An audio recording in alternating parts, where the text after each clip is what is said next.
खुदावंद के साले मकबूल की बरादरी की, आज भी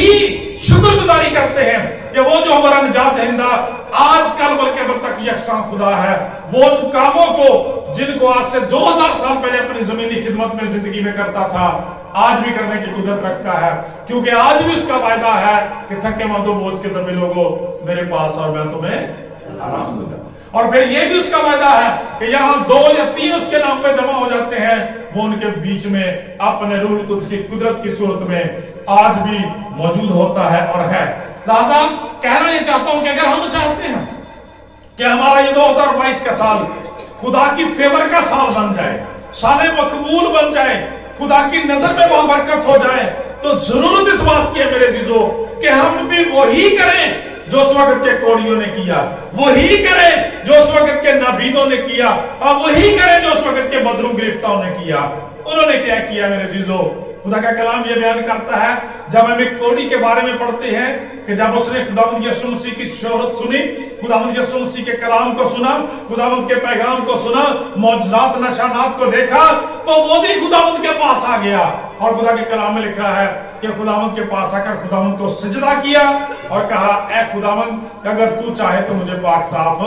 कर सकता है। और मेरे चीजों खुदा का कलाम ये बयान करता है, खुदावंद यीशु मसीह ने फरमाया कि मैं चाहता हूं तो पाक साफ हो जा। आज भी मेरे चीजों यही कुछ करने की जरूरत है, क्योंकि उसका ऐलान अब आज भी यही है कि मांगो तो तुम्हें दिया जाएगा और ढूंढो तो पाओगे, दरवाजा खटखटाओ तुम्हारे वास्ते खोला जाएगा। और ऐसा वही कर सकता है मेरे चीजों जो आजकल बल्कि अब तक यकसा है, जो दोबारा आने वाला है। इसलिए मेरे चीजों मैं ये कहना चाहता हूं कि अगर हम ना सिर्फ 2022 के साल को बल्कि अपनी जिंदगी के बाकी वाला अय्याम को भी बरकत बनाना चाहते हैं, फेवर वाले बनाना चाहते हैं, तो आज जरूरत इस बात की है कि अपनी सारी मुश्किलात को, सारे मसाइल को, सारी परेशानियों को लाकर खुदा उनके कदमों में रख दे, क्योंकि सिर्फ उसी ने यह दावा किया, उसी ने यह वादा किया है कि मेरे पास और मैं तुम्हें आराम दूंगा। उस शख्स ने कहा, खुदावंद अगर तू चाहे तो मुझे पाक साफ कर सकता है। आज हम कई दफा अपने तौर पर बड़ी कोशिश करते रहते हैं, अपने आप को बढ़ाने की, अपने खानदान को अच्छा करने की, रिस्टोर करने की, तरक्की करने की, सेहतयाब रहने की, तंदुरुस्त होने की, खुदा की फेमस को हासिल करने की। लेकिन मेरे जीजों इसी तरह से कहने की जरूरत है। इस शख्स का स्टोरी का अच्छा नमूना हमारे सामने है कि वो पूरे दिल से खुदावंद पर ईमान लाया है और उसने कहा, खुदावंद अगर तू चाहे तो मुझे पाक साफ कर सकता है। इसका मतलब यह है कि अगर खुदावंद चाहे तो हम खुदावंद की फेवर्स को हासिल कर सकते हैं, बरकत को, बहानी को, खुशहाली को और शिफा और हमेशा की जिंदगी को हासिल कर सकते हैं। और मेरे चीजों जब पढ़ते हैं खुदावंद यीशु मसीह ने शख्स से कहा कि मैं चाहता हूं तो पाक साफ हो जा, और इसका मतलब यह है कि आज 2022 के लोगों के लिए भी खुदावंद का यही कलाम है, यही पैगाम है कि वो चाहता है हम अपनी बीमारियों से, अपने जुओं से, बंधनों से आजाद हो जाए। मेरे चीजों हमारा अंधापन, जो रूहानी तौर पर अंधे लोग हैं, खुदावंद चाहता है कि वो देखने लग जाएं, खुदा के कलाम की नूर की रोशनी उन पर पड़े और उनका ये 2022 का साल जो है वो खुदा की नजर में, खुदा की नजर में एक्सेप्टेबल ईयर बन जाए,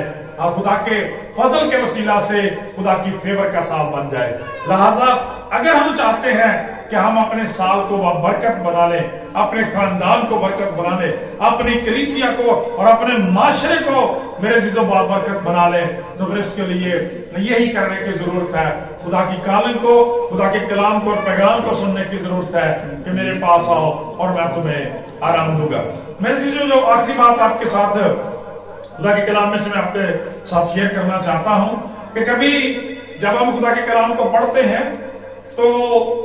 इस तरह से भी थोड़ा सा तज्जिया करके देखा करें। कभी कभी जब हम खुदा के कलाम में खुदावंद यीशु मसीह की बाबरकत जात के तलक से देखते हैं, वो हमारे मुनज्जी, निजात दहिंदा और शाफी की जिंदगी को देखते हैं, तो खुदा का कलाम हमारे लिए बड़ी खुशी की खबर रखता है। कहना क्या चाहता हूं कि खुदावंद यीशु मसीह की जिंदगी में आपकी 3-3.5 साल खिदमत में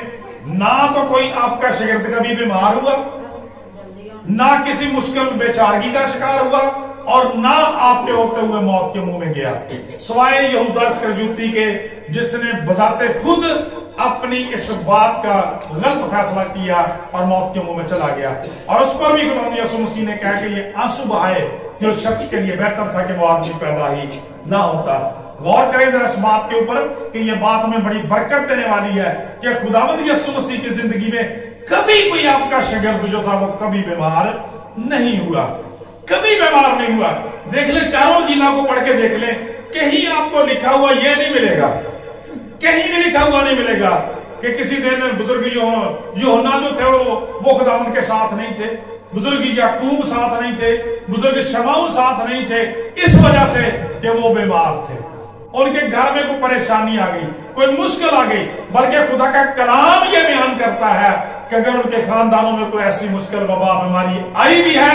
तो यीशु मसीह ने उससे उन्हें रिहाई बख्शी है। क्योंकि आपको पता है कि एक दफा हम पढ़ते हैं कि पतरस रसूल की जो सास थी वो बीमार थी, उन्हें बड़ी तप चढ़ी थी, और जब खुदावंद यीशु मसीह को बताया गया, वहां पे लिखा है यीशु मसीह बुजुर्ग पतरस के साथ, याकूब और यूहन्ना के साथ उस घर में गए और खुदा का कलाम ये बयान करता है उसे ब्लेस किया, और वो उसी कदर उसी दम उठकर खुदा का कलाम ये बयान करता उनकी खिदमत करने लगी, उनकी सारी तप जो थी वो जाती नहीं। फिर खुदा का कलाम ये बयान करता है कि हम एक बढ़िया खुदावंद का एक बड़ा प्यारा खानदान है, अजीज खानदान, जिसको लाजर के खानदान के नाम से हम जानते हैं। खुदा का कलाम ये बयान करता है उसके घर में मौत ने भी अपने पंजे गाड़ दिए थे और उनका दोस्त लाजर जो था वो सो गया था, तो अभी खुदा का कलाम ये बयान करता है अगरचे उसके खानदान वालों ने यानी मरियम और मर्था ने भी ये कह दिया था कि खुदावंद अगर आप यहाँ होते तो हमारा भाई ना मरता, लेकिन खुदावंद यीशु मसीह ने क्या कहा, आपने फरमाया क़यामत और जिंदगी तो मैं हूं, जो कोई मुझ पर ईमान लाता है वो मर जाए तो भी जिंदा है, और जो कोई जिंदा है मुझ पर ईमान लाता है वो तक कभी मौत को ना देखेगा। और उसके बाद आप जानते हैं कि आपने कब्र के बारे में पूछा, खुदावंद यीशु मसीह को वहां ले जाया गया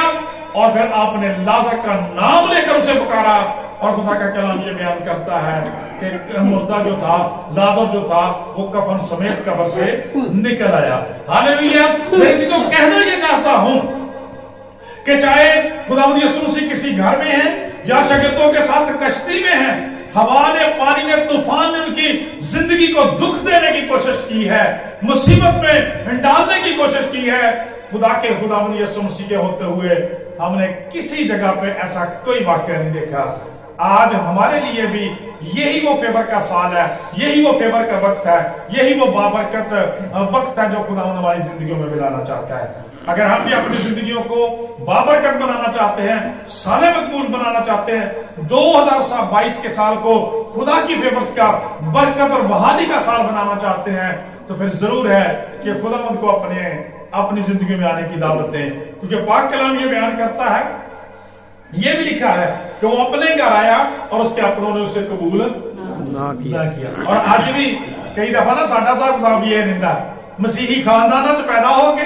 मसीही चर्चा दे विच रह के, पाक कलाम नूं घरे रख के, वापस में लैके, फिर भी साहब खुदा वो उस तरह ही खुदावंद नाल कोई मस्बत तल्लुक नहीं, बल्कि खुदा के कलाम लिखा है कि जितनों ने उसे कबूल किया। ये सिर्फ ना ने ना, सिर्फ मसीही शनाख्ती कार्ड बना लेने बंदा मसीही नहीं बन जाता। खुदा का कलाम ये बयान करता जब तक कोई नए सिरे से पैदा ना हो वो खुदा की बादशाही को देख भी नहीं सकता, दाखिल होना तो बड़ी दूर की बात है। लिहाजा खुदा का कलाम ये बयान करता है जितनों ने उसे कबूल किया उसने उन्हें खुदा के फर्जंद बनने का हक बख्शा है। सो जरूरत है कि 2022 के साल में हम खुदावंद यीशु मसीह को, खुदा के बेटे को, दुनिया के निजात दहिंदा को, शाफिया कामल को हकीकी मानों में अपना शख्सी खानदानी निजात दहिंदा कबूल करें, ताकि हमारी जिंदगियां बबरकत हों और 2022 का साल खुदा की फेवर का साल बन जाए, साल मकबूल बन जाए। खुदा की दुआ है इस कलाम के वसीला से हम सबों को बड़ी बरकत दे। आमीन।